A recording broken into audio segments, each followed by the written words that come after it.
Hello and welcome to the second installment of the 2026 Illinois Soybean Growers webinar series. Today, we're going to be talking about tight margins and volatile markets, strategies for chaotic trade. Today, first, we're going to start off with our presenter, Joe Jansen, Associate Professor of Agriculture Economics at the University of Illinois. And with that, Joe, I'll hand it off to you. Thank you very much, Corey. And thank you to Illinois Soybeans for hosting this webinar. I think it's an important time to talk about markets. I'm Joe Jansen. I'm a professor of Ag Econ here at the University of Illinois. I'm also a member of the FarmDoc team, and the part of the analysis that we put out as frequently as we can on our websites, FarmDoc and FarmDoc Daily.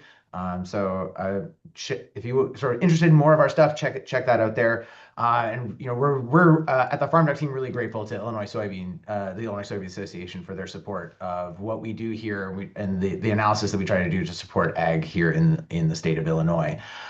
So a little bit of an outline for what I'm going to talk about today. The title's Tight Margins in Volatile Markets. So I'm going to spend a little bit of time talking about the margins piece and sort of where we're at in the state of the farm economy with a particular focus on Illinois.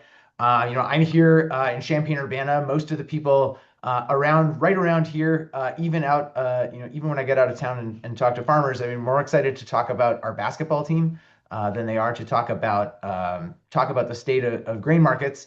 But I think it's an important time to sort of dig into where we're at with prices. So after that talk about margins, I'm going to really focus in on what's happened in terms of price, and then what do we see as kind of the key drivers of particularly soybean pricing, but also corn, as the two are obviously so closely related. And from a producer perspective, important to the overall bottom line at the farm. So that's where I'm going to go. I think I start here just to sort of think about. I think there's a lot of negative sentiment in ag, and I think it's important to kind of like do a little bit of level setting. I saw this story a few weeks ago. The story about growers down in the southeast talking about cutting back acres, pulling acres out of production. It seemed pretty dire, pretty shocking.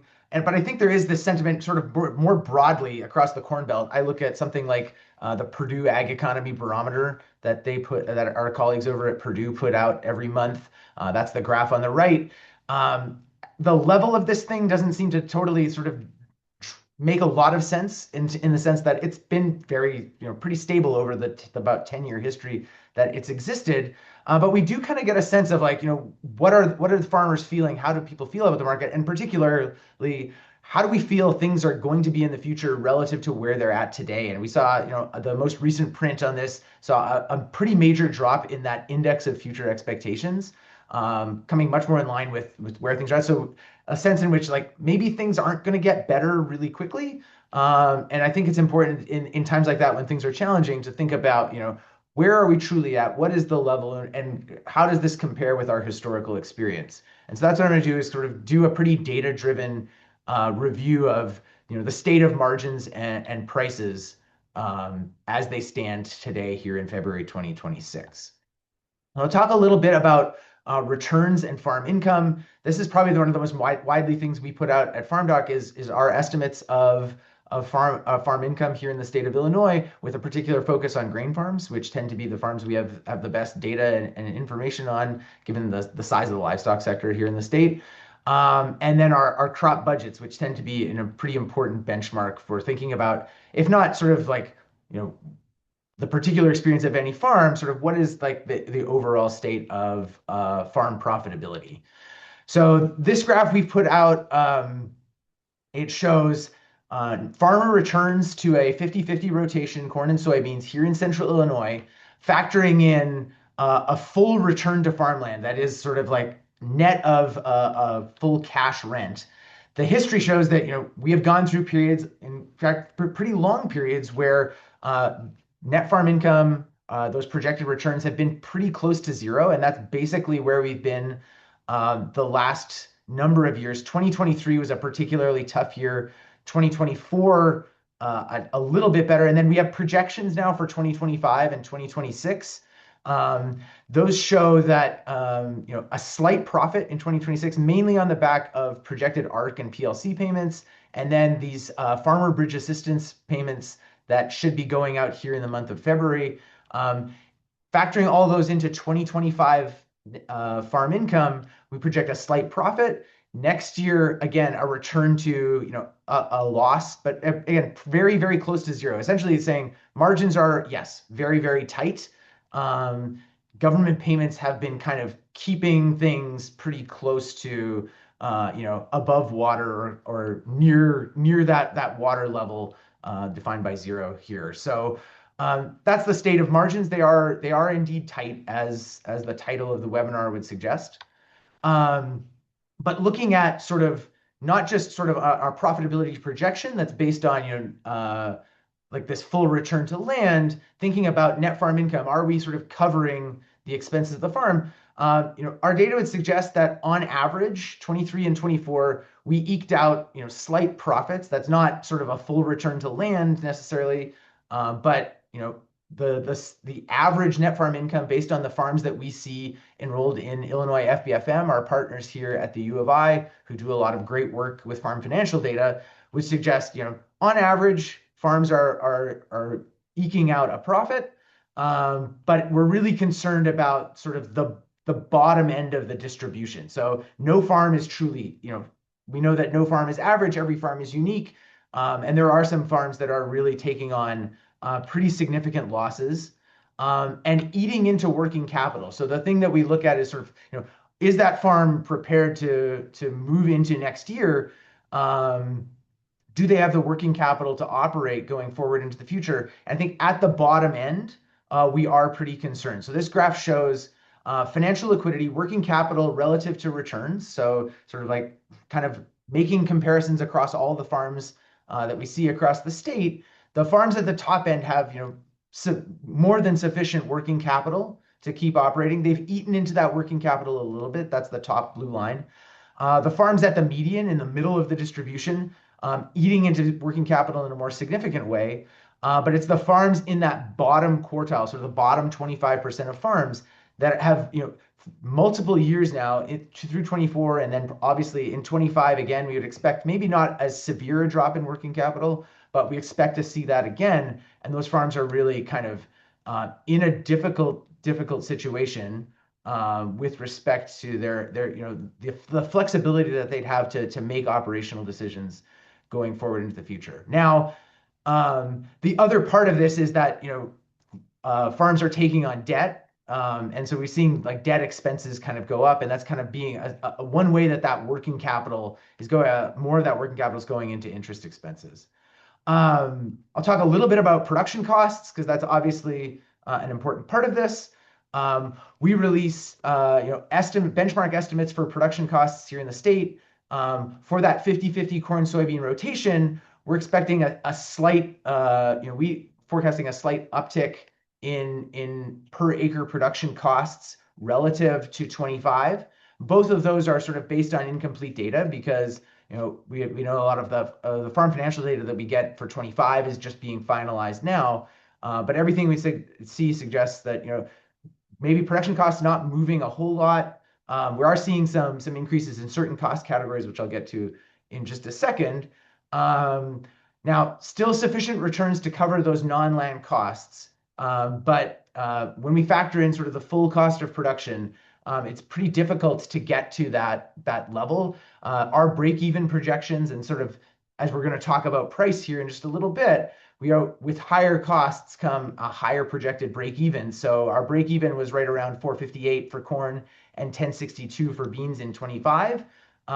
Both of those numbers kind of go up a little bit for 2026. And so these are price levels that are, at least certainly for corn, and even for soybeans with the recent rally that we're going to discuss, basically we're right close to it, below in corn, maybe slightly above in beans, but pretty difficult break-even levels.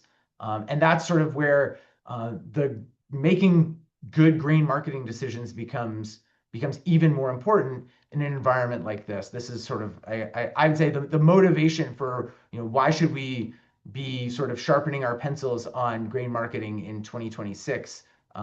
Those two numbers are probably it.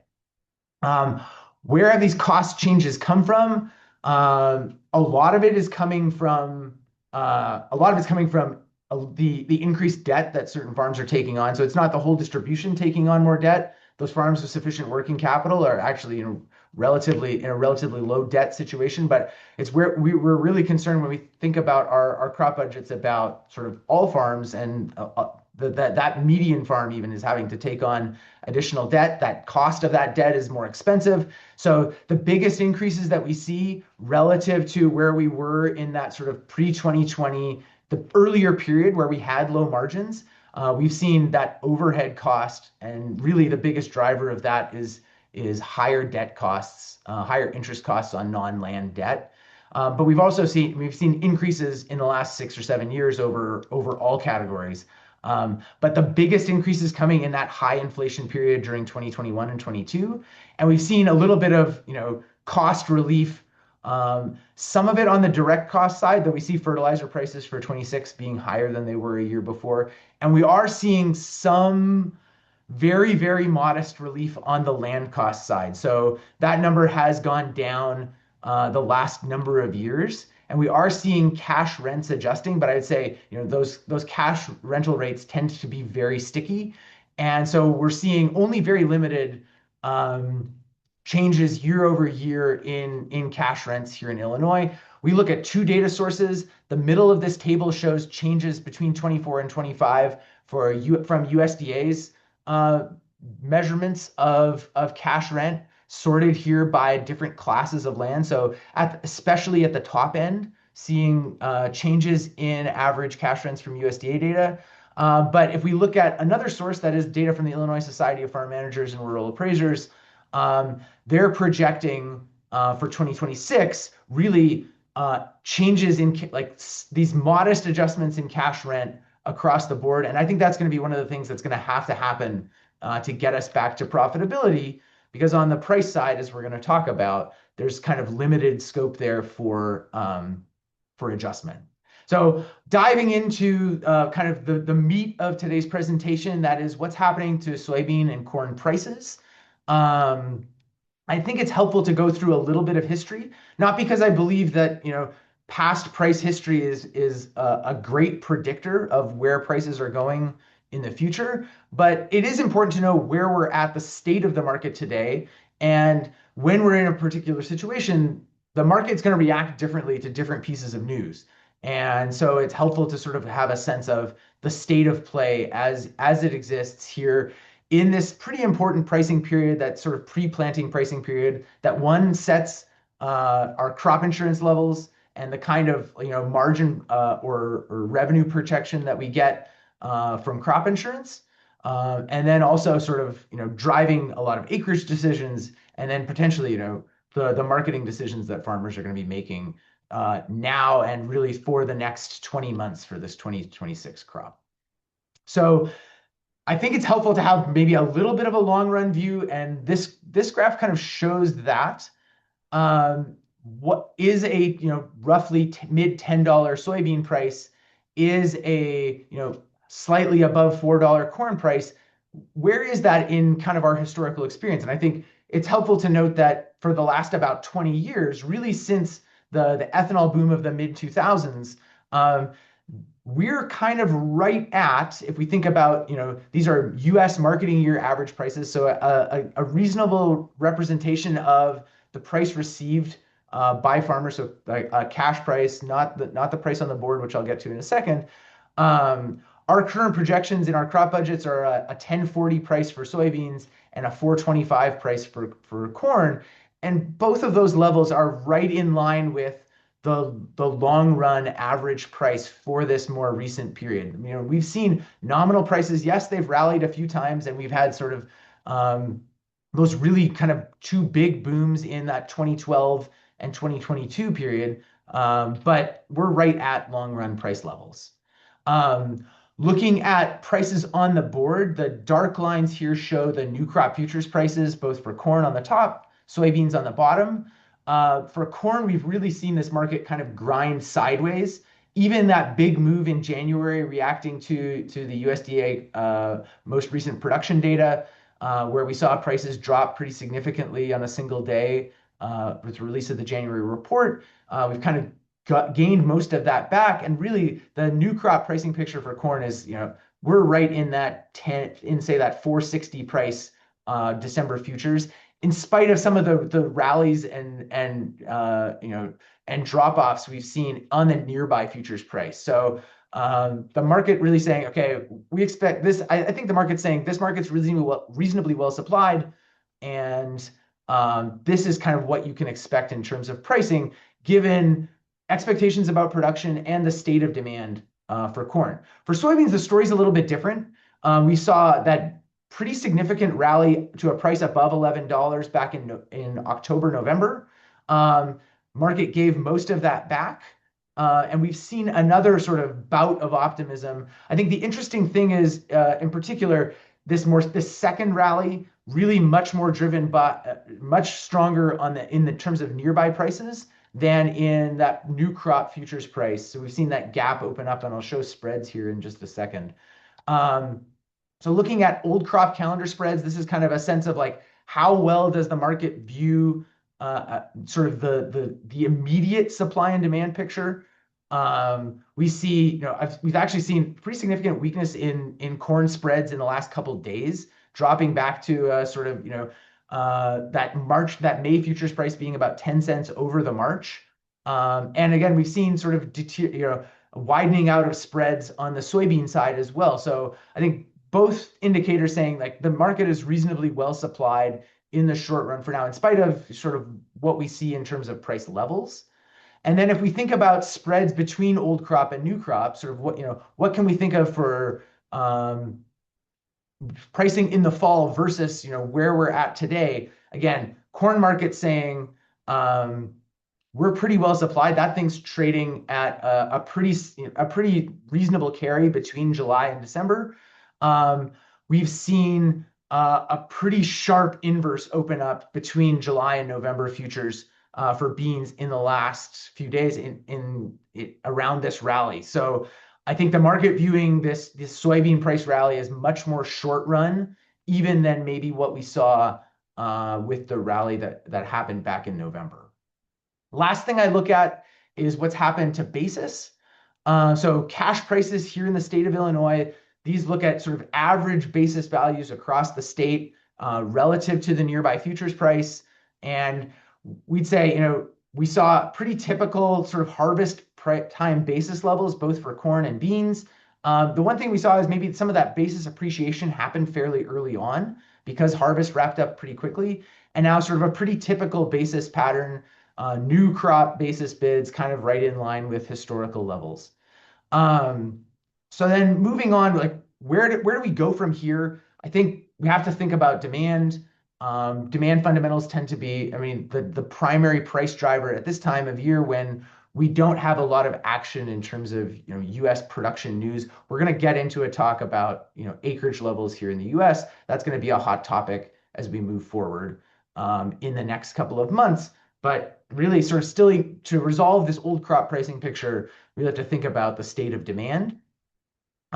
Important to kind of understand the composition of demand, which is really sort of the same four pieces for both corn and beans. It's biofuels, feed, domestic food use, and then exports. And obviously the export picture is one I'm going to spend a little bit more time on here because it tends to be a bigger component in terms of where we get sort of most of the price action, because that export piece tends to be the most price sensitive piece of the demand pie.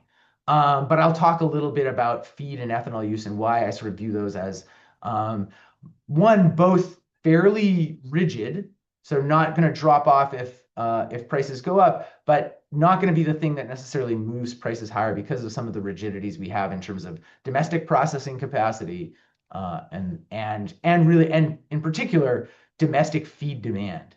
So this graph may be a little bit more relevant to corn, but still I think important for soybeans, looks at sort of the number of cattle on feed as kind of a primary indicator of the potential for additional feed use. What we'd need to see here is a rebuild in the U.S. cattle herd on the back of higher cattle prices.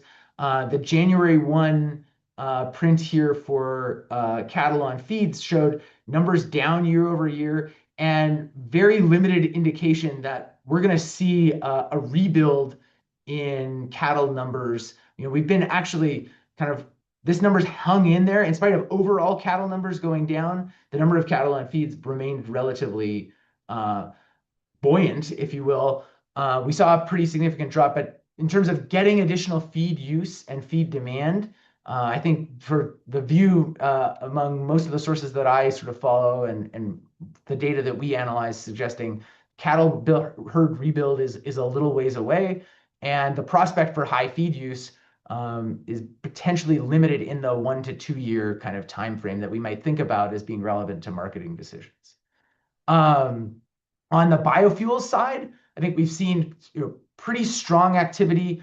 On the ethanol side, we're sort of right in line with where we were at pre-COVID. It took a while to get us back to that level in terms of both gasoline usage, which tends to be the primary driver of ethanol demand, right? Is that blending, is the capacity to blend additional ethanol into the U.S. fuel supply. Some news about E15 that's been talked about in the last couple of months, but I view that as sort of maybe a longer run price driver and not something that's going to really move the needle in the absence of a significant policy change on the ethanol side. On the renewable and biodiesel side, which is where we're getting demand for soybean oil, we've seen a shift over to renewable diesel. So renewable diesel production growing to some degree at the expense of traditional biodiesel, but really kind of strong usage, maximizing the usage of some of this new crush capacity that's come online in the last number of years.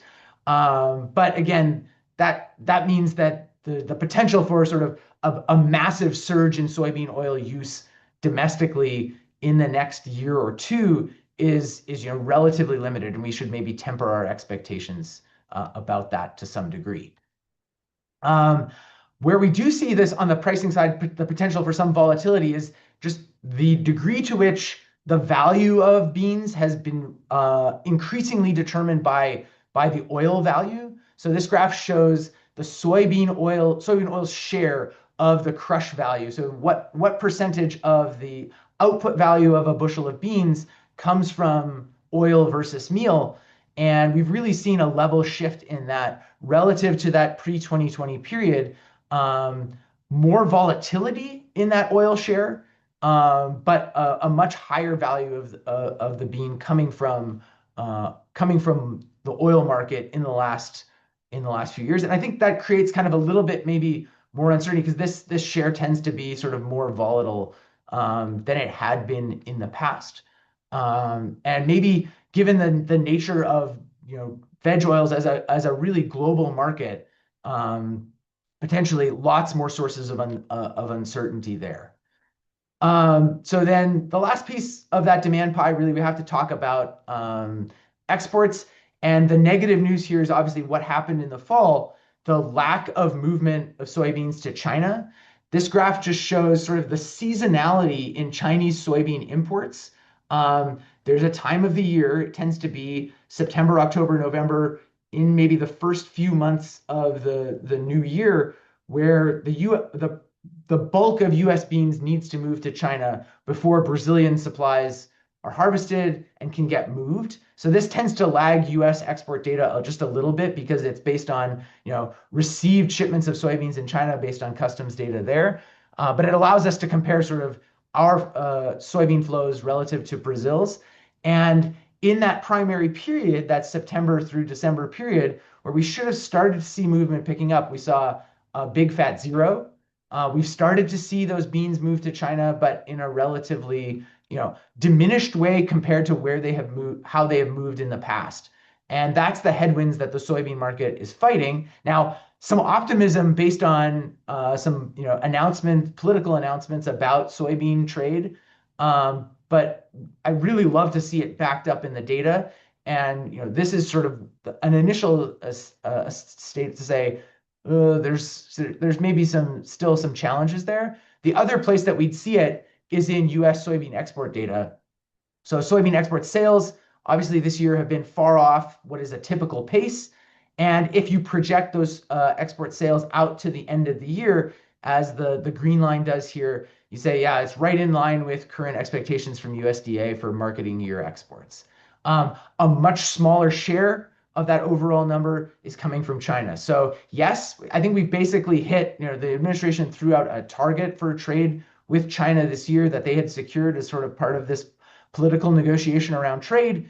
We're, at least in terms of, sales that we can see on the books, basically close to there, 85% of that target, but only 50% of where we were at last year in terms of soybean export sales to China.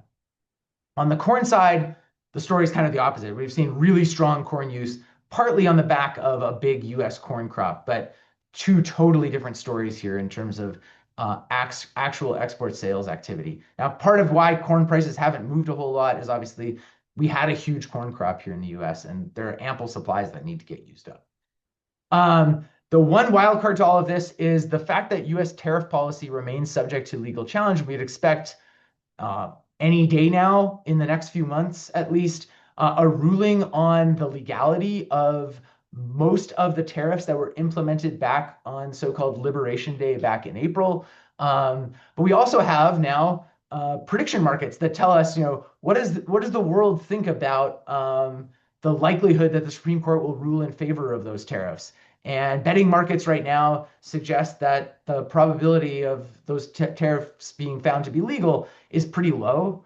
And that throws, a whole monkey wrench into the potential for sort of where does U.S. trade policy go in the second year of a Trump administration, given that sort of. Now, that doesn't mean I think we go back to sort of the state of trade that existed pre-2025, but it is a potential source of uncertainty. And it makes some of these rallies, particularly like the one we saw in the soybean market, maybe a little bit more fragile, if you will, than they might otherwise be, because there is this sort of potential trade policy uncertainty.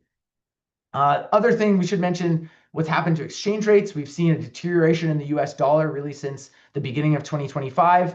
That weakening in the dollar, both against sort of developed country currencies as measured by the US dollar index or against our major competitor in Brazil, makes us a little bit more competitive on the global export market. But still, we'll talk about sort of where we're at in terms of price relative to our South American competition. This is potentially positive, but it's something that is the market will adjust to it. It'll adjust to the fact that exchange rate differences are different. And once we build that into expectations, it doesn't mean that we're suddenly going to sort of beat out Brazil on all potential export business going forward. It potentially is a short run driver, not necessarily a long run one. And that competition from Brazil is pretty significant. This graph just showing acreage and production. Every expectation is that Brazil has had no significant production issues that would change the expectation for a record soybean crop there. Certainly record acreage.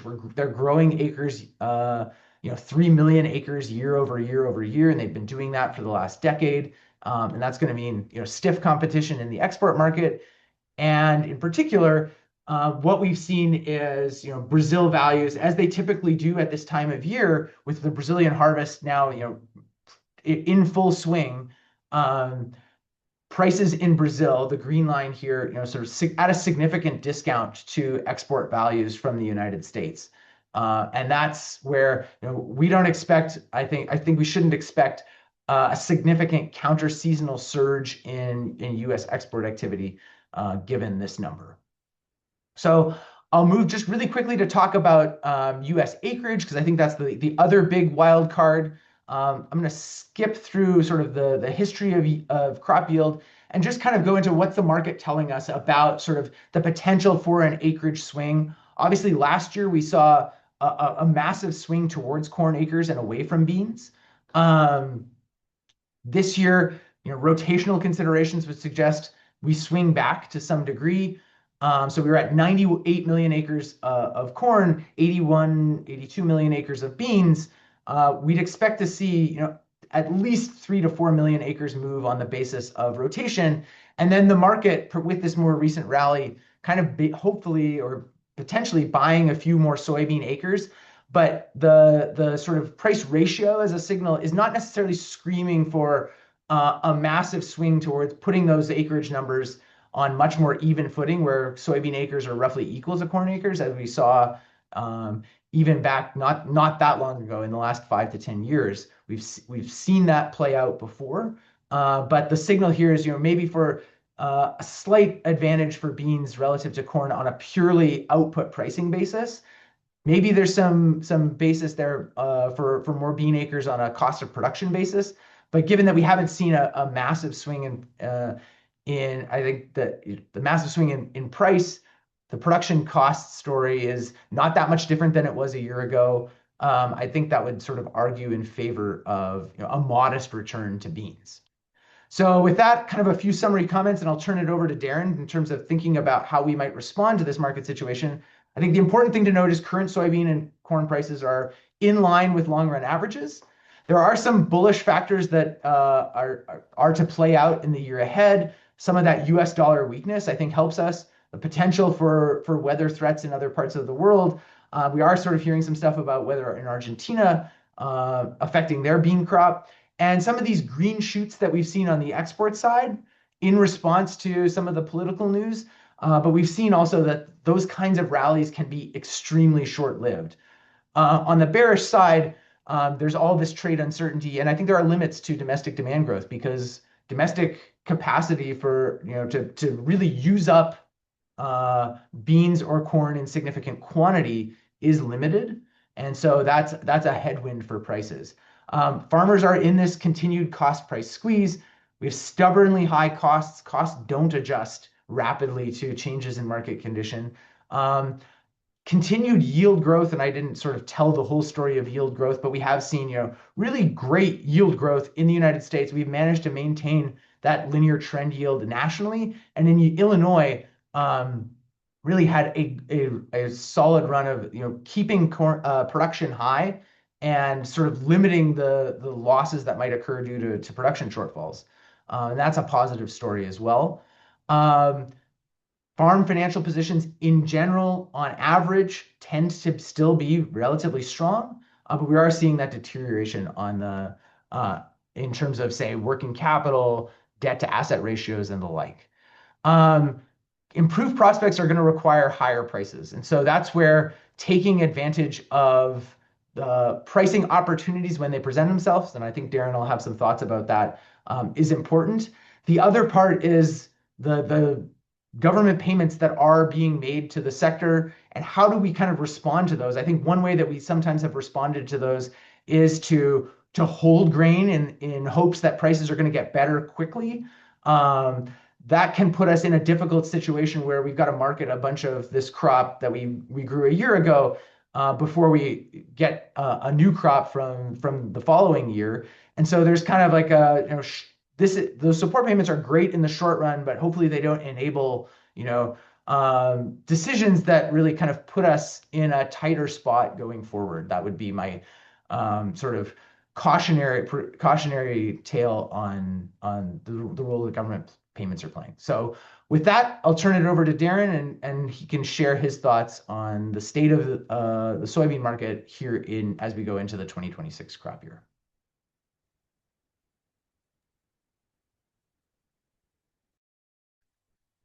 Thank you, Joe. That was a great job. And like Joe said, I want to thank the Illinois Soybean Group for inviting me on.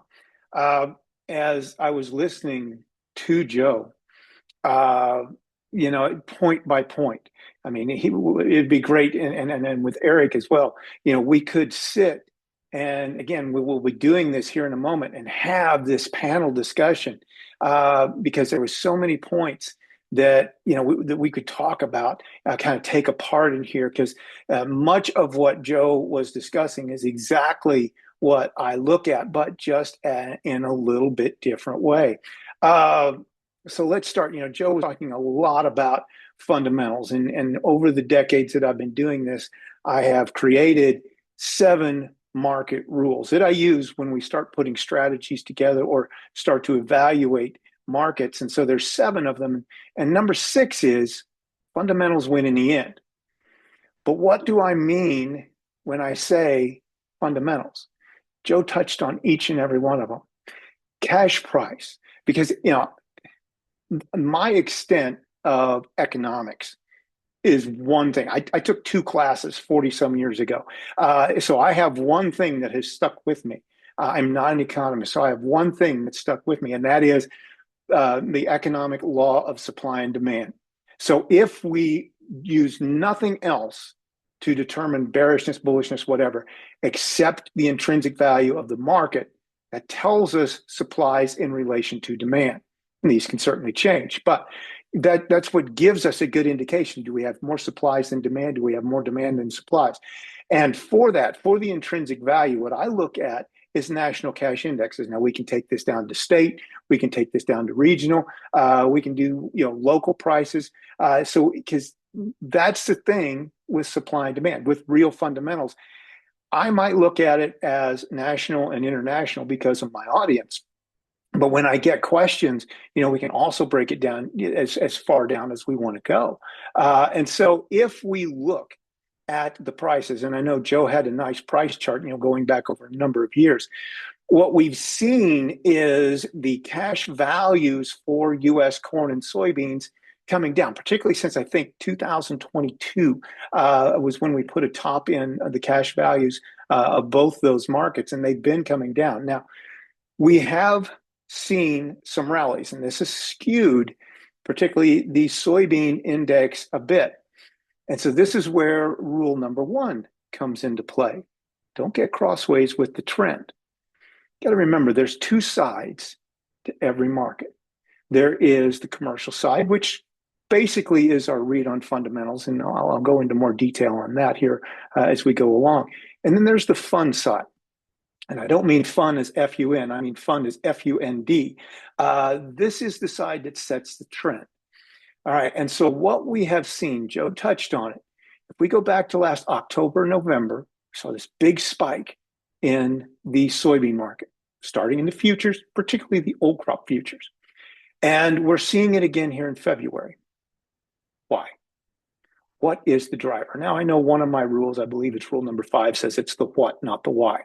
But in this case, because, at the end of every day, people like myself and others in this industry make up reasons why, because we don't actually know the why, but we can see the what. Was it commercial buying? Was it fund buying?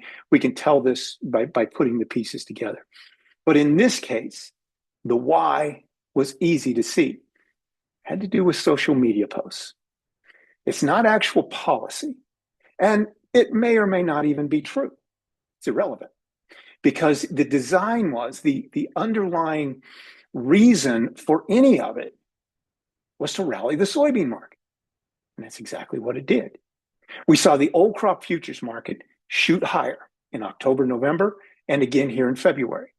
So, we've got these rallies, and yes, the index is following along behind. So we've got the cash index going up, and it seems to be skewing our read on real supply and demand, because as Joe pointed out, our exports, our total sales just aren't there. So we've got this rally in the futures market. It's pulling the cash index higher. So what about the differential between those two? That's our next read on real fundamentals, and that differential is basis. And Joe talked about it. Because we didn't have as big a U.S. soybean crop in 2025, we haven't collapsed the basis on this lack of demand.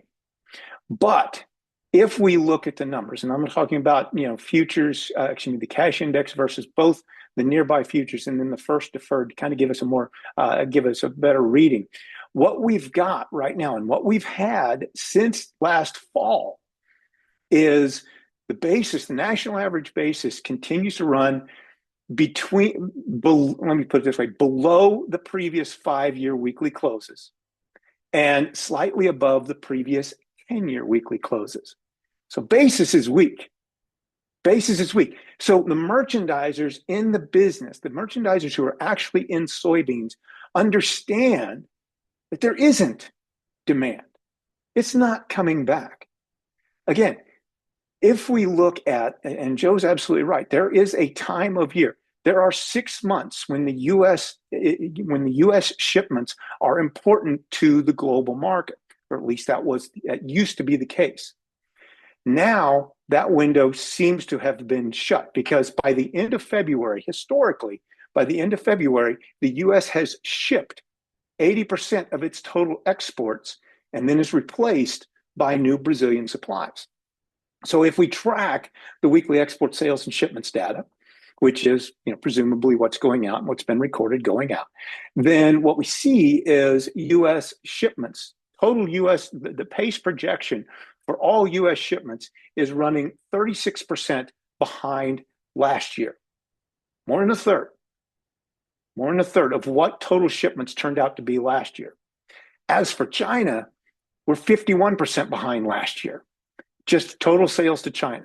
And again, that's not coming back. We're getting deeper into the Brazilian harvest. Now, if we go back over a decade ago and we look at total shipments, just total exports between the US and Brazil, what we saw was they were basically even. Brazil had just moved ahead. They were like 3 percentage points ahead of the US in total exports, 3% ahead of the US for that marketing year. I believe it was 14, 15 or 15, 16. They were 3 percentage points ahead. Now they're 62 percentage points ahead on the expected. What we saw, what's expected here in 25, 26, 62% more Brazilian soybeans moving into the market than what the U.S. is expected to ship. So we've got, this rally sparked by, let's say, questionable, anything on social media is questionable, but questionable social media posts. So we've got this spike to trigger algorithms, which, everyone talks about artificial intelligence, and I seriously question the intelligence factor of this sort of thing when it can be so easily triggered. Number one, by social media posts. Number two, like what Joe talked about and what we've seen in corn following the January USDA numbers, which I think we can all agree were basically rather silly. But we saw this, we got the reaction. We got the reaction that was expected, what was intended. So as a producer, how do we use this? How do we use it? So we've got the trend, and we don't want to get crossways with the trend. We want to use it. All right. And so we've got the market moving up. So this allows us some selling opportunities.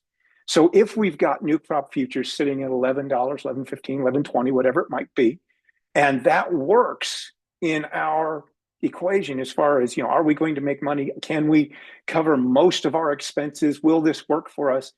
We get some priced in. All right. Now, rule number 3, use filters to manage risk. And when I talk about filters, one of those is volatility, because do we want to forward contract? Do we want to hedge, or do we want to do options, or do we want to do some mixture of all those 3? If we apply some of these filters like seasonality, price distribution, and volatility, if we look at what's happened with volatility, and the title of this webinar is In Volatile Times, Chaos and Volatile Times. Chaos is a perfect describer for what we've got right now, because chaos theory tells us an unexpected change at a critical time gives us a different result. And each and every day, we have no idea what's coming next. Usually a social media post that can change the direction of markets. Again, we've seen it in the futures. We've seen it spill over into cash. So we do have chaotic times. What about volatility? Old crop soybeans have seen their market volatility jump to 17%. Doesn't sound high, but it is, because usually we're looking at 12 to 13%.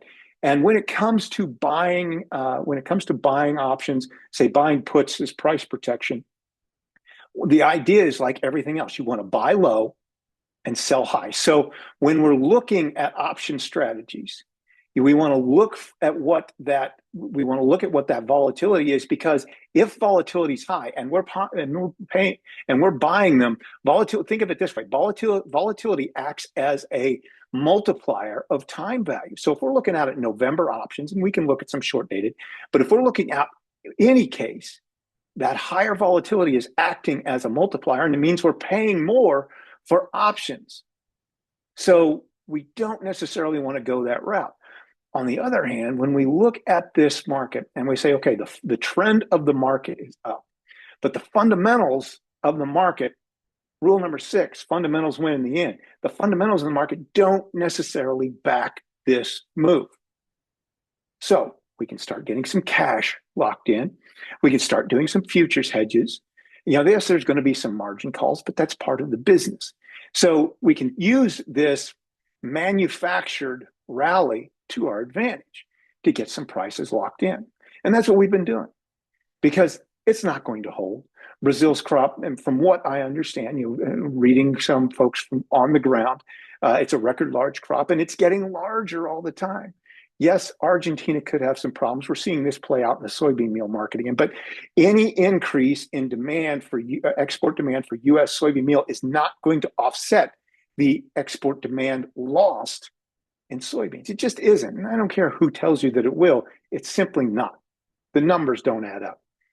So we've got reduced demand on the export side. It's coming down almost every year, while global demand, particularly from China, continues to go up. We've got crush demand that is expected to increase, just not enough to offset completely. So we've got all these things in play. We want to use this opportunity that the old crop rally is providing us in new crop to get some prices in, to get some of the 2026 production locked in. All right, so we talked about, Joe talked about, the U.S. dollar and the Brazilian real, and number one, it is important to watch, but not as important as it used to be. The global game, and not just soybeans, but the global export game in most markets is not economic in nature, but it's political. If there are political reasons for China to buy soybeans from Brazil, it doesn't matter if the dollar's weakening and the real is strengthening. It's not going to change the game. So we've seen the dollar continue to weaken, and I know there seems to be this push by the administration to take the dollar and to make the dollar almost as weak as it possibly can. And one of the key fundamentals in the dollar is interest rates.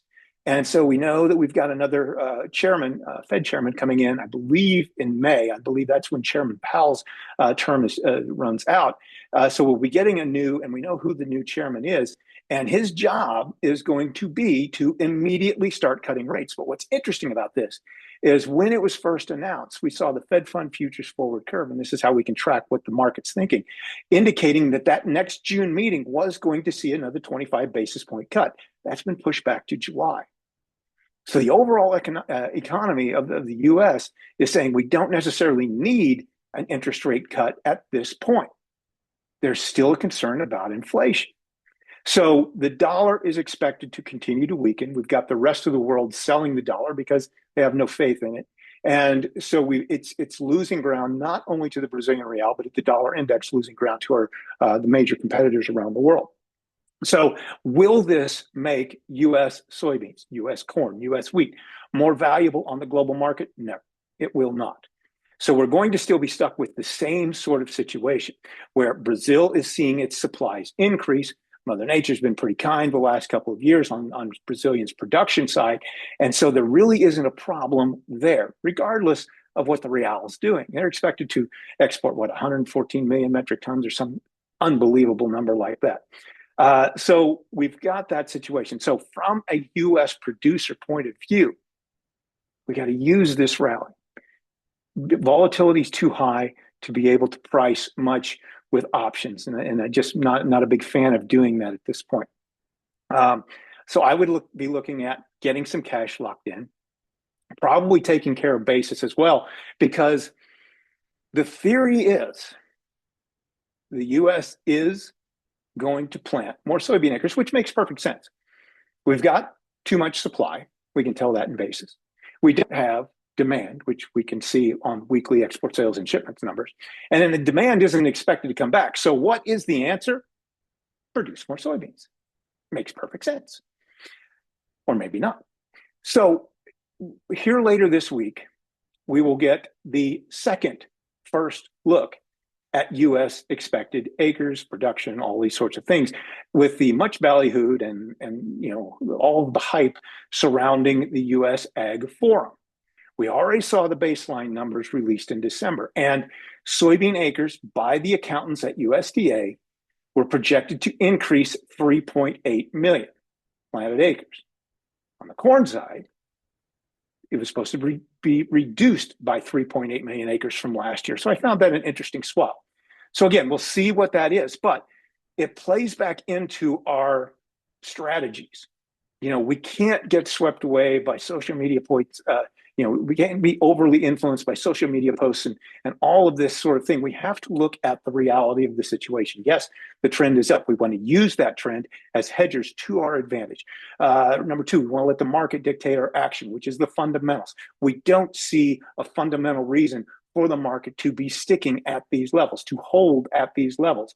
We know Brazil is increasing its production. We've seen the carry in both the March, May, and May, July future spread. And Joe touched on this as well. It's a great read. It's our next read on fundamentals, is to look at future spreads, because this is where the merchandisers, this is where the commercial side of the market positions itself with hedges and so on as far out as we want to go. And what we've seen is that carry in the March, May spread and the May, July. And more importantly, the percent of carry of full commercial carry covered. And this is, how much of that is are merchandisers willing to pay you? So if they're willing to pay you only, say, 25, 30% of full carry, it's a pretty bullish situation. They're willing to pay you 65, 70%. That's less so. That's more bearish. Right now, we've seen that March, May spread work out to something like 53, 55%, something like that. And even the May, July is now creeping out 43, 45% of calculated full commercial carry. So it's not horribly bearish, not as bearish as I would have expected at this point, given Brazil's production, but it isn't bullish either. So what the market is telling us, what merchandisers and the commercial side of the market is telling us, they have plenty of supplies available. Demand is not coming storming back. China is not going to be beating down the door of the U.S. They're sitting there patiently waiting. And this, week to 10-day holiday that they're on, certainly going to play in their hands, because we're going to continue to see more Brazilian soybeans make it from field to port. And speaking of that, and I think Joe was going to touch on this, and he may have, but if we look at just at the value, we talked about the dollar, we talked about the real, but if we look at the value, the price of Brazilian beans at port versus the United States at the port of New Orleans, it's a $37 difference. The U.S. is $37 per metric ton higher than Brazil. Is that going to bring any business back? No, it's not. So again, doesn't matter what the value of the different currencies are, but at just the face value of the commodity itself, we can see that China is sitting there patiently waiting for its main supplier. U.S. is a secondary player at this point. So we'll see how much longer that we get these little bits and pieces of U.S. export, sales announcements and so on. But my guess is it's going to come to an end. And when it does, we're going to see a similar reaction in the market, particularly the old crop market, to what we saw after the November social media spike. In December and January, the market collapsed again. And now we're going to have all of the extra bushels coming in, all of the extra tons coming in from Brazil. So there's going to be even less brakes applied to the market. One last thing, or maybe the last thing. I mentioned how there are two sides to the market. We've talked about the commercial side, how we need to use this from a hedging point of view. We need to use this rally, because this rally has been created by triggering algorithms which are on the funds or the non-commercial side. If we go back to the previous, the latest CFTC commitments of traders report, and I look at legacy futures only. I'm one of the old guys who look at the legacy futures only. We saw funds add something like 83 or 87,000 futures contracts to their net long soybean futures position. Why? Because the wording of the social media posts were just right to trigger buy orders, to trigger buy programs. And it is exactly what we saw in October and November. But when the fundamentals didn't follow, and the posts were proven to be not necessarily accurate, and the supply and demand wasn't changing, and China's demand wasn't coming back, and the market started breaking, those same funds, that same set of algorithms were getting back out of soybeans, say going over to livestock or some other market that actually truly has a tight supply and demand situation. So we have to, as hedgers, as those on the commercial side, as producers, we have to understand, again, we have to know what we are looking at. And what we are looking at right now is what I like to call a rubber band disposition. This is where the two sides of the market are going in two different directions. Usually, that rubber band, once it gets stretched tight enough, is going to break. And when it breaks, it's going to go back to its base. And as rule number 6 tells us, the base is fundamentals. Fundamentals win in the end. So at some point, the funds are going to start dumping these contracts. We don't want to be trying to lock in prices after that happens. We want to be taking advantage of this manufactured rally while it's occurring, getting some 2026 on the books, maybe getting some 27 if the NOV 27 contracts is going to work out. Because if the U.S. is actually going to increase its production through higher acres, and who knows what Mother Nature is going to do, but there's some weather expected to move through, bringing some precipitation, some moisture to the U.S. Midwest this week and through the end of February, let me put it that way. So if all of a sudden Mother Nature starts to play nice like it's done in South America, or at least in Brazil for the last few years, then we're going to have more production, and we're still going to have demand with a huge asterisk attached to it. So we've got prices that are higher, no fundamental reason for it to be here. It's an opportunity for us to get not only 26, but some 27 locked in, because we don't really have the opportunity at this point to change the trade. When you have a one-word trade policy, it's hard to change. And at this point, I don't see any pushing to try to change it. And I know I'm getting up against the clock, but Joe mentioned the possible upcoming Supreme Court ruling about the legality of tariffs. And just from observation, the administration at this point has shown no inclination to stick with or follow Supreme Court rulings. So I don't think whatever, and again, based on the trading markets or the betting markets, it really is kind of irrelevant at this point, because I don't care what the Supreme Court says. There's no evidence to suggest the administration is going to change its one-word trade policy. I just don't see it happening. So, that's going to be a different fight. But at this point, I don't think anything's going to change. Again, it's going to keep the U.S. on the sidelines, particularly in the soybean market, not so much in corn. But again, that whole debate over acres and production and all these sorts of things going to continue to play out. It just looks like it's going to be very difficult for soybeans, not just this year, but possibly over the coming years as well. So I look forward to your questions. Please send in your questions as we go into the panel discussion part of this webinar. I'm looking forward to it. It's always one of my favorite parts. So with that, I'm going to turn this back over to Corey so that he can MC this panel discussion, and bring Joe back in. And again, thank you for attending, and I look forward to our panel discussion. Darren, thanks for that, and I'd welcome the whole panel to join us as we kind of jump into this discussion. And so we did get several questions in the Q&A, and we're going to start with those, and then we also have some pre-submitted questions when people registered that we'll work through too. Before that, Eric, Darren, and Joe had an opportunity to introduce themselves. Eric, do you just want to introduce yourself real quick and talk about what you do for Illinois Soybean Association? Yeah, of course. Happy to. Good morning. I worked for Illinois Soy Association for the last decade or so, mostly focused on what we view as tangible efforts to help foster trade. I talk to everyone involved with supply chain, exporters, shippers, all the way down to destination users, kind of assisting them in understanding what's going on in our soybean markets, fostering good relationships, kind of ensuring that they come to see us as much as possible. And we're kind of always involved with what I would consider a bit more of the day-to-day. I think about, like I said, 10-ish years ago, we decided to take a little more of an aggressive approach rather than just saying, we think soybeans are trading, we're seeing them happen. We kind of are a bit more involved in those conversations. So that's essentially, in the long run, what I do on a normal day-to-day, week-to-week basis. I appreciate that. All right, so I think the best way to do this, we got a lot of questions, Q&As that came in just during both Joe and Darren's presentation. So I'm just going to start with the most recent and work our way back up. And so the first two are we're gonna answer them at the same time since they're kind of related.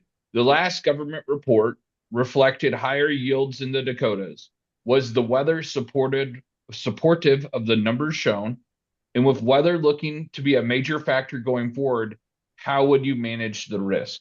And so, Joe, maybe do you want to respond to that first, and then I'll open it up to the panel. Yeah, I haven't sort of looked at the weather data on what was specifically happening up in North Dakota. I get up in that part of the world on a fairly regular basis. My dad and my brother actually farm just across the line up in Canada. They grow soybeans up there too. And I think you say that yes, there were reasonably good crops in that part of the world. And then in terms of responding to weather, I think I'll turn that over to Darren. But I think he's kind of laid out the case for sort of how should we be marketing given that yes, there is production uncertainty every year. That means we probably can't go. I don't think Darren's saying sell it all today. Let's go 100% full send on marketing 26 crop. But it does mean I think you want to be fairly aggressive in the face of rallies like this one. Yeah, Joe, good answers there. Okay. My opinion of USDA and all of its reports, particularly its guessing reports, is well documented. I have no use for them whatsoever. And there's always different reasons for the numbers to come in as they do. And again, as I said, the desired result was achieved. We saw the corn market collapse. So did the weather last year support the numbers that we saw of the Dakota's corn production? Doesn't matter. Doesn't matter. Because all that matters is the algorithms sold on the number. Do I think the weather supported it?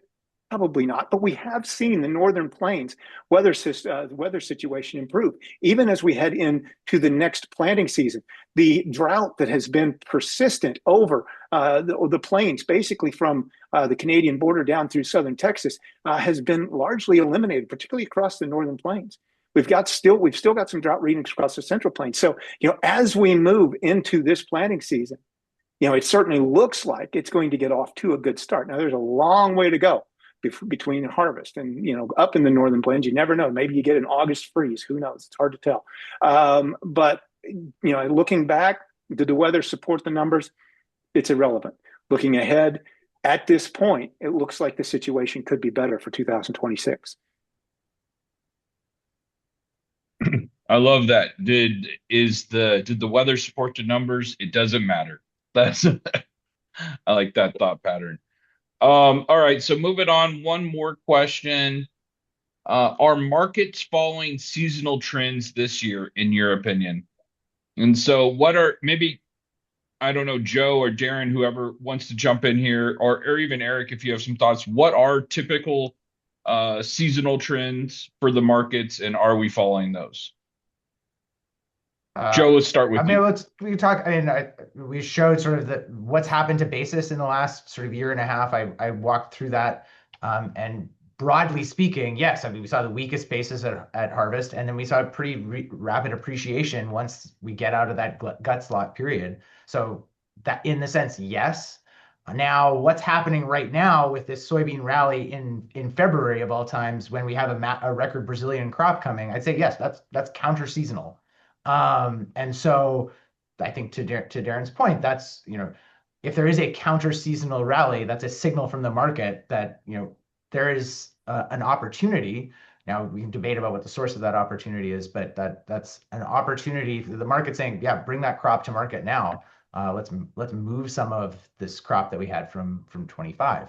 That's the signal. So yes, I mean, this is like broadly speaking, we've seen sort of what is typical seasonally, but then some of these kind of, I think, say counter seasonal moves, particularly on price levels.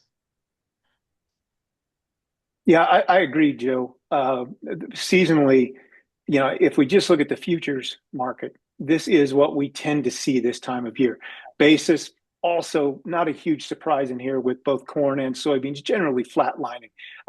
As we get through the end of February and into March, and we roll the soybean basis from March to May futures, it does tend to weaken again because the U.S. becomes gets pushed to the back burner, and there's just very little demand at that point, particularly on the export side. So, from a futures point of view, this is pretty much what we see as positions are readjusted, particularly on the fund side. On the commercial side, markets are doing pretty much what they tend to do.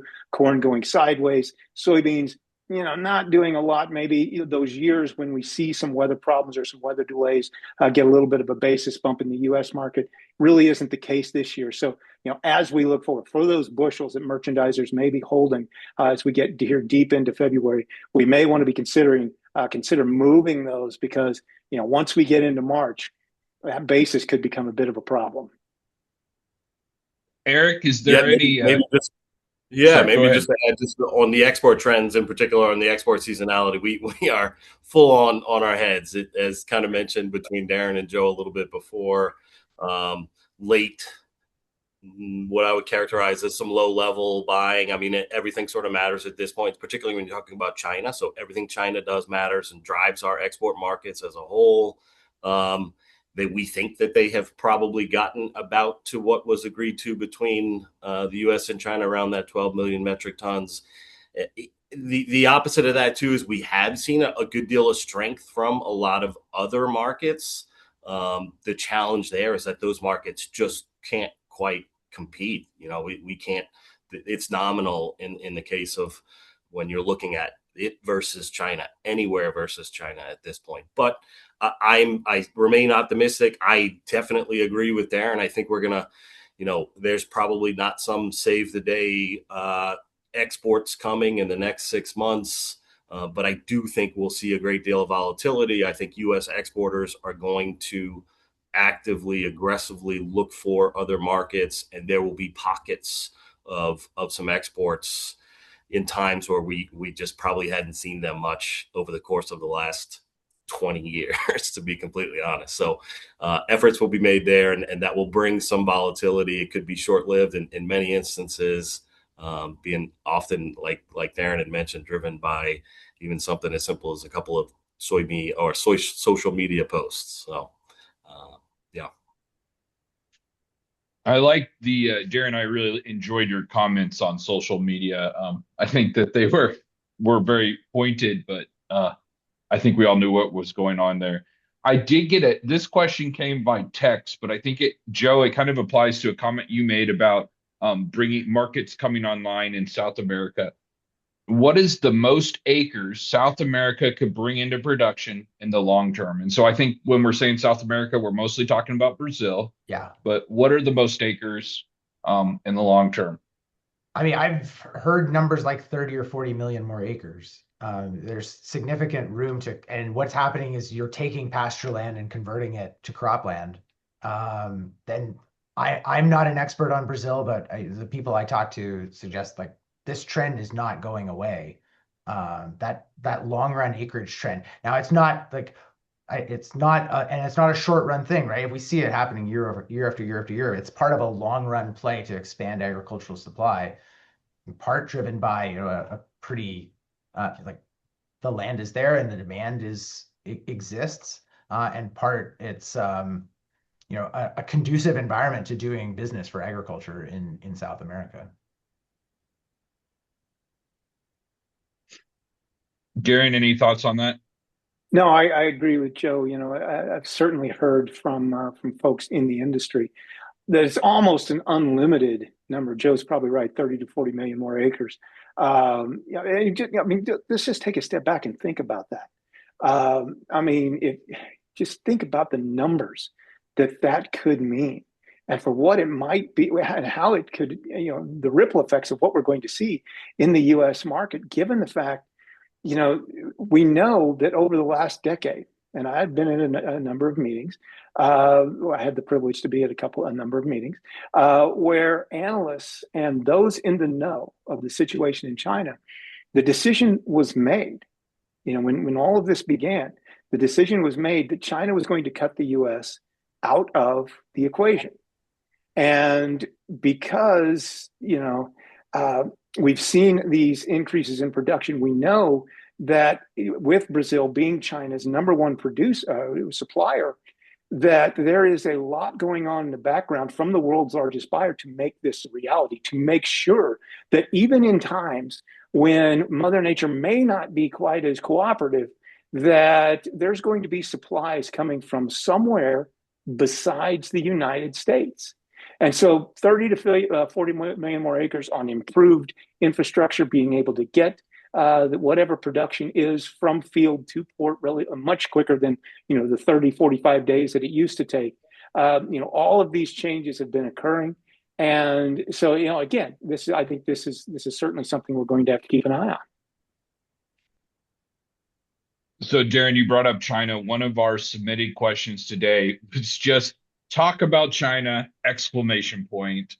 How should what's going on impact guys' decisions? And so what really intrigued me about that question, I'd love to hear from you guys, is not so much the political perspective. We know China's playing an impact on the markets, but is there anything farmers in Illinois can do to, I don't know, hedge their bets or strategically make decisions to address the impact that's happening to them? Any thoughts there? I mean, my thought would be, like that the specifics of who's on the demand side, I mean, should not maybe sort of worry the grower so much. I mean, the market is one market, and there's one price, and that's the price that really that cash price that the producer receives at the end of the day is sort of the most important number that drives the whole boat. And so I wouldn't get too caught up in headlines. I would think about what is the signal that the market is sending, both in terms of futures, basis, and spreads, and I think Darren laid out what's going on there really well. So yeah, Joe, you're absolutely right. I mean, it's so easy to get caught up in the headlines and the chatter and the talk and the posts and the this and the that, and all of it is nonsense, quite honestly.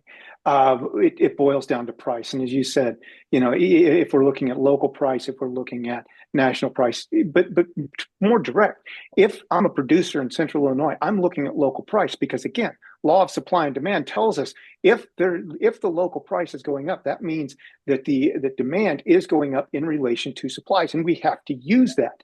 Now, it may not be international demand. Maybe it's just domestic demand. Maybe all these crush plants that are going in are going to actually start paying off and actually start doing something. Maybe by official decree, the U.S. livestock producer, the U.S. cattle market, U.S. cattle producers actually start increasing the herd. We don't see any sign of it, but maybe at some point they actually do. And there's going to be more demand for soybean meal. So we have to look at our local market. We look at that cash price. If it's something that we can live in, if it's something that we can lock in, we do it, because there's going to be other strategies down the road that we can adjust our position with. So, the first step is, if that price is good, even if it's just a manufactured, not real price, in other words, the market's not showing reality, I don't care. If I can make money off it, I'm going to take it. I'm going to, I'll put some on the books for next year because it's going to change. It's always going to change, and we can adjust that position through other means, through other tools, if need be. Just transitioning, Eric, I kind of want to hear your thoughts here. But we did get another question. What is Illinois Soybean, so the checkoff board, doing to increase markets? Maybe Eric that's kind of a broad question.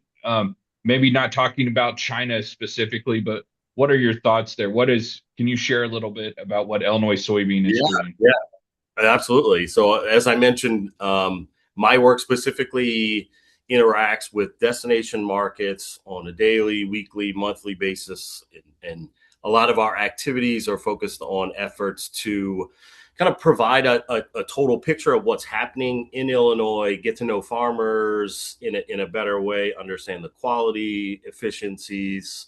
Um, so much of the work in Illinois focuses on exports, particularly for our marketing group, and that is because of the accessibility. I tell everybody that has ears, Illinois can get anywhere in the world as efficiently and provide the best quality compared to anyone, anywhere. So that really provides us with the accessibility to those markets. Everyone knows that all the largest players have efforts and assets in those markets for that reason. So we connect with the markets. I have discussions. We have tours annually. We interact with all of our policy folks, and you could certainly talk to that a lot better than I can. But there is a continued effort that focuses on all export markets. As you mentioned, China is probably, separate of my kids, the reason I have most of the gray hair I have on my head. So there's a lot more. I think what we have learned in the last decade is that there's a great deal more practical uses, whether it's funds spent, whether it's efforts made with our own staff and strategies developed to look at other markets, places like Southeast Asia, places like Egypt. All those have been just incredible partners for Illinois.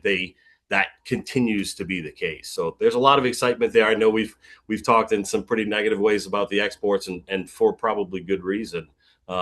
There's definitely some positives as you look at other markets, and I think if you view this in a way, then there's some real positive aspects about sort of changing a little bit of some of that focus while relying on the Chinese market when it's there and available.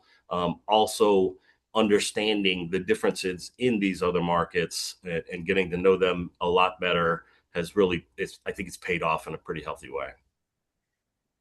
Thanks, Eric. And I always appreciate it when someone highlights that Illinois is number one in things. And so Absolutely. definitely That's top easy. dog in trade. Um, so transitioning to another question that was submitted in the Q&A, and this is pretty broad, so I'll just let whoever wants to speak to it jump in. There seems to be a lot of downward pressure of prices going into first day delivery notice. Why is that the case? Is there any data that shows the likelihood of lower prices within 7 days going into the first day delivery notice? Like going into March, first there seems to, and then the question cut off a little bit there. But what are our thoughts there? First day delivery notice, prices, downward pressure.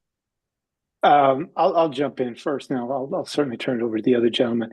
Um, Over the course of the last 40 years, I've learned three things about the whole delivery process. Number one, I was told early that you buy big deliveries, so that would indicate the March contract should go, or the nearby contract should go up. Number two, what I learned was you sell big deliveries, so that would mean that the nearby contract should go down.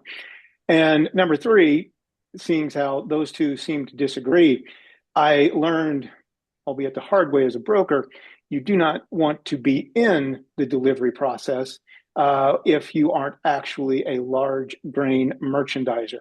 It's very painful to do that or to have a customer do that. What can we read into the idea that the nearby contract loses ground? My blink reaction, and blink is the title of a book that I've read by Malcolm Gladwell, that tells us that our initial thought is usually right, and then we spend time talking ourselves out of it. But my blink reaction is, if we see the nearby contract, falling, heading into delivery, it's very simple. We've got a lot of supply. That's the bottom line. Now, we can usually kind of guess, and that's really all it is, what size of deliveries, or if it's going to be big, large, big, small, whatever it might be, based on the carry and the nearby spread and what the carry's been doing going into, say, the last week of the contract before delivery. So, we can kind of gauge it that way. But delivery is strictly a commercial positioning a commercial system that we really don't want any part of. Yeah, I wouldn't disagree with anything Darren said. I mean, that process is designed to link the futures market to a very specific cash price, and that is the cash price at a set of delivery locations that are managed by regular firms, that is, major commercial players.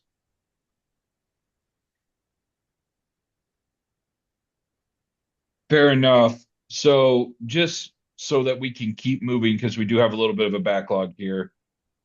Are there any upside price targets that we need on our radar, as well as the risk of support levels that we should also look at in our risk and benefit analysis and pricing of grain? So again, upside price targets that we need to have on our radar. Any Joe? thoughts there, guys? Sorry, go ahead, Darren.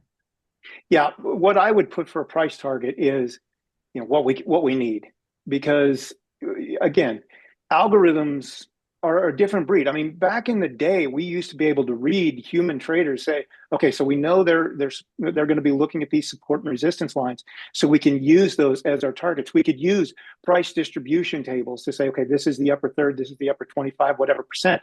But that sort of thing has all basically been washed away. So what we have to do is what works best for us. If $11.15 or $11.25 minus whatever our basis turns out to be or tends to be at harvest, then we take it. I mean, we can have plans and we can put price targets, but the great philosopher Mike Tyson says everyone has a plan until they get punched in the face, and that is exactly what happens. If we set a target of 12 and it goes to 11.95, we get punched in the face, because before we know it, it's back down at 10 and a quarter. So we just have to take it. We have to look at everything in the market. We have to look at what the fundamentals are telling us, and we just have to take the price. Setting technical price targets, I've learned over the time, have grown more useless over time.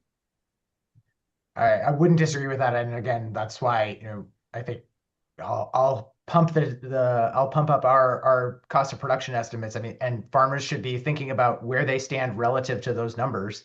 I threw out our benchmark cost of production is break even is 1080 for beans. That puts you right around break even given sort of normal basis levels right now.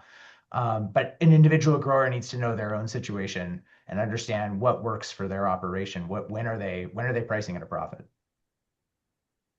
Eric, any Illinois specific context to add to that conversation?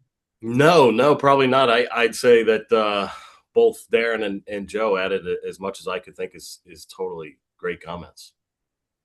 All right. So another question that we got this pre-submitted, but I think it was kind of relevant to some of the other questions we've had.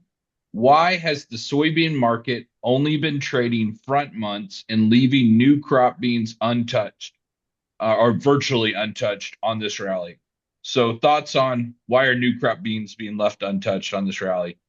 Joe, it looks like you maybe have some thoughts. I would say, let's call it relatively untouched, because I think, new crop bean futures have increased, and that's a signal that Darren has pointed out is, an opportunity. So I wouldn't say, yes, they haven't rallied as much.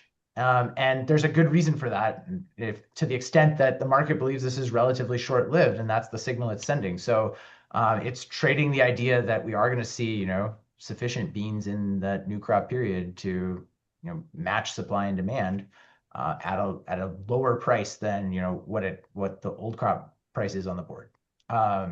So that's the signal, and the grower needs to react accordingly.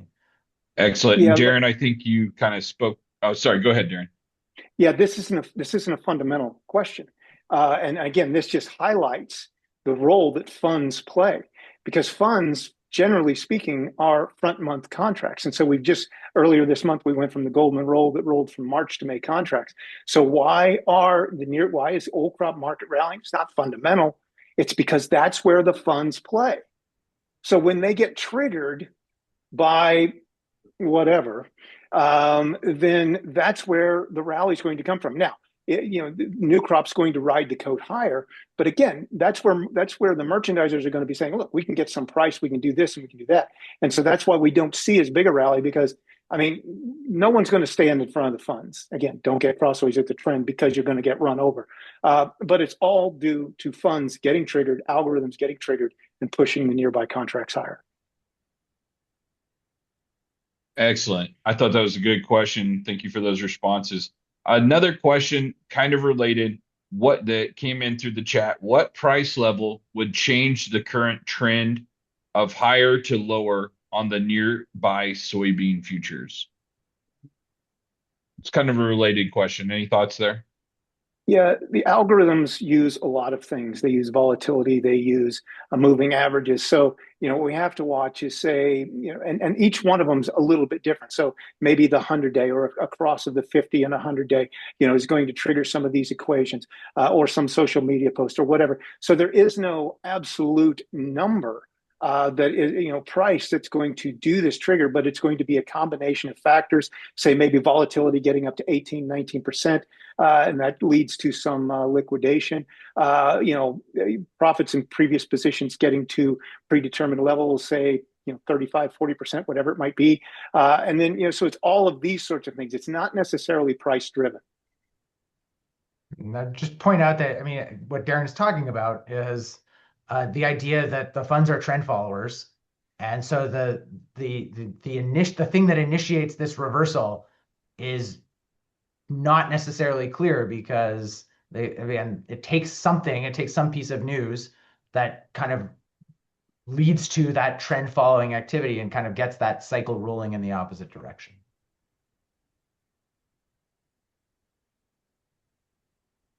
Oh, you're on mute, Corey. Sorry. Keep it moving, because we're getting close to the top of the hour. When is the best time to sell soybeans? And Joe, I think you and Darren both made this comment. You said that there are 6 months when U.S. exports are important to, I assume, global markets. Should sales happen during that window? Not sure about the last part, but when is the best time to sell soybeans? And here's what I'm going to say. You can't say yesterday, because that's what everyone answers that question. Oh, indeed. I was going to say 2022. So I would say, I mean, to the question, it's, if you're thinking that the time is the gut slot of harvest and right after it, that's probably, I would say that's not exactly right. We do tend, I mean, the other part is there is a pre-harvest seasonal trend where you get a little bit of a risk premium potentially bid into new crop prices in the summer, in that period when we have, active weather here in the Corn Belt. That tends to be a pricing opportunity, but it's relatively small and it's highly variable. So that doesn't mean it's a guarantee that you're going to be pricing at a premium if you price grain in June, July, and August. But on average, over a long period, that tends to be a kind of a seasonal high. But the answer is probably that means, spreading sales across a reasonable amount of time, such that you are not at the whims of trying to pick seasonal highs. Yeah, Joe's absolutely right. I mean, you want to look at a seasonal pattern. Again, that's one of the filters I talk about in Rule 3 is use filters. Seasonality is certainly one of them. So if we want to pick a time, we can look at, when is the best time frame, quarter, whatever, to make some of those sales. Awesome. Excellent. So I got another text message question here that Eric, I think, would be really targeted at you. When considering emerging markets next to China, what is Illinois working on and why? GMO, livestock feed, nutrition. What's the next big emerging market that we're working on? Yeah, great question. This is kind of where a lot of us try to live at Illinois staff, our farmer leaders. We want to take a close look at markets that we think are going to be around for the next decade plus, that have some true developing growth. So that's where we spend a good deal of our efforts and time. In the last 9 months, we have had Illinois staff, farmer leaders in places like Pakistan, Indonesia. We have some upcoming meetings in both Thailand and Vietnam, and those are incredibly exciting markets. Those are some of those that I mentioned previously that have some real growth both in soybeans and soybean meal over the last couple of years. With less usage from China, you're seeing a good deal more asset-based development into these markets. Places like Bangladesh and some of those surrounding kind of countries have been very exciting. I think the tonnage itself isn't anything that would blow the doors off or be wildly exciting, but the long-term notion is, by people who are much smarter than me, tend to think that we're going to see those markets be pretty exciting in the next 10 to 15 years. So good deal of efforts there, and combining with all the folks that would be involved in the supply chain, U.S. exporters, destination buyers, those leaders in those countries. We make every effort to connect and work with the folks here that are doing a lot of that work as well. So that is, again, one of the benefits I think that we can lean back on in less of the China trade, is that we have had a lot more time and effort and focus on some of these other markets that, in my opinion, you will see them look pretty exciting in the coming years. I think emerging markets are just an exciting topic, whether they're domestic or international. Yeah, definitely. So just keeping us going, I know we're kind of at our time, but I want to get some of these key questions asked. I'm going to lump these together, and Darren, I'm going to shoot them at you. Do you think the strategy should be based on farm size? So I assume marketing strategy on farm size, or something else? And then kind of related, how should strategies vary due to young farmers versus old farmers? So any thoughts on how we can manage strategy, young versus old, or farm size? Yeah, farm size, you're probably going to have a lower cost of production or lower overall costs per bushel. So, you can spread that out. And so that's going to change some of the strategies you can use. So maybe you don't have to wait for 1150, 1170, whatever, like what a smaller producer may have to do. So, but in the end, again, if we see the market start to change, if we see this trend start to change, I don't care if we've hit our cost of production or not. We got to jump on it. We got to take it. So, the biggest thing is it does bring the cost of production overall per bushel down if you're, for the larger producer than the smaller. As far as young guys, it's going to be much more difficult because most of them are carrying a great deal of debt, and so again, their costs are going to be much higher. And so it is going to be more difficult. And, a lot of times, if we start talking about hedging and these sorts of things, they may not have the capital to do the type of hedging that they need to. So they're going to probably be looking at more forward contracting with an elevator or with a series of elevators in the area versus just going out and going straight on the board and taking that risk. Thanks, Darren. Joe, I'm going to throw this at you. Any black swans we should be looking for in the market right now? I saw your eyes get big, so if they're black swans, then truly none of us will see them coming. No, I mean, I think we've seen a lot of volatility in the last year. I mean, sort of say, yes, this trade situation was going to get kind of funky, but like the way it played out is obviously unique and not exactly the way any of us would have sort of predicted if we go back to, say, January 2025. I expect that I will be similarly unable to predict the future in that regard in 2026. Okay, so University of Illinois cannot predict the future. That's Indeed. Okay. Eric, I'm going to throw this question at you because I know that this is a big thing for in Illinois specific. How does SBM, which I'm going to assume is soybean meal, demand versus whole beans impact guys' strategy? So SBM versus whole beans, how does that impact markets for Illinois farmers, Eric? Yeah, it's a great question. I think Darren touched on it a little bit. While I don't think you can see, soybean meal take the exports and sort of cover it back up what we have lost in the way of whole beans, there's some excitement around what we're seeing for soybean meal. Joe said it as plainly as I think Darren said it as plainly, as smartly as I think you can. You have to sell to those markets and make you the most money, right? So crush has also been wildly exciting over the last couple of years. That trend seems to be continuing.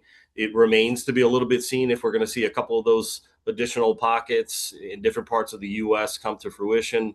Some of the economics look like a maybe at this point, but all things point to go with additional increases there. A lot of those efforts on the export side, we're seeing in big ways into some of these, what I would characterize as new markets. While Indonesia is one of the more exciting markets that we have for soybeans, it's a top 5 market kind of year in, year out. It suits exactly what we love from Illinois, high quality beans getting used for food.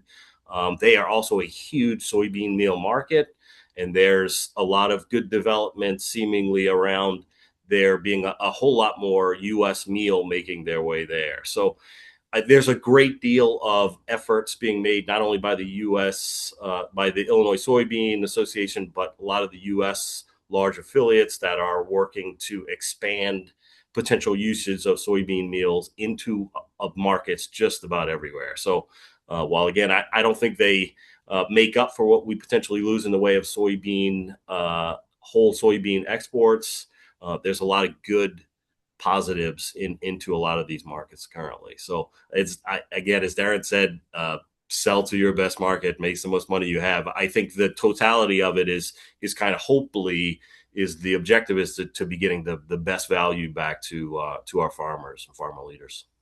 And I will say on the crush side, one exciting thing that's happening in Illinois is Incabrasa in Gilman is going to be doubling their production here in the next, I think next few months they come online. So that's a pretty exciting opportunity, and for those who can sell into that market, I think.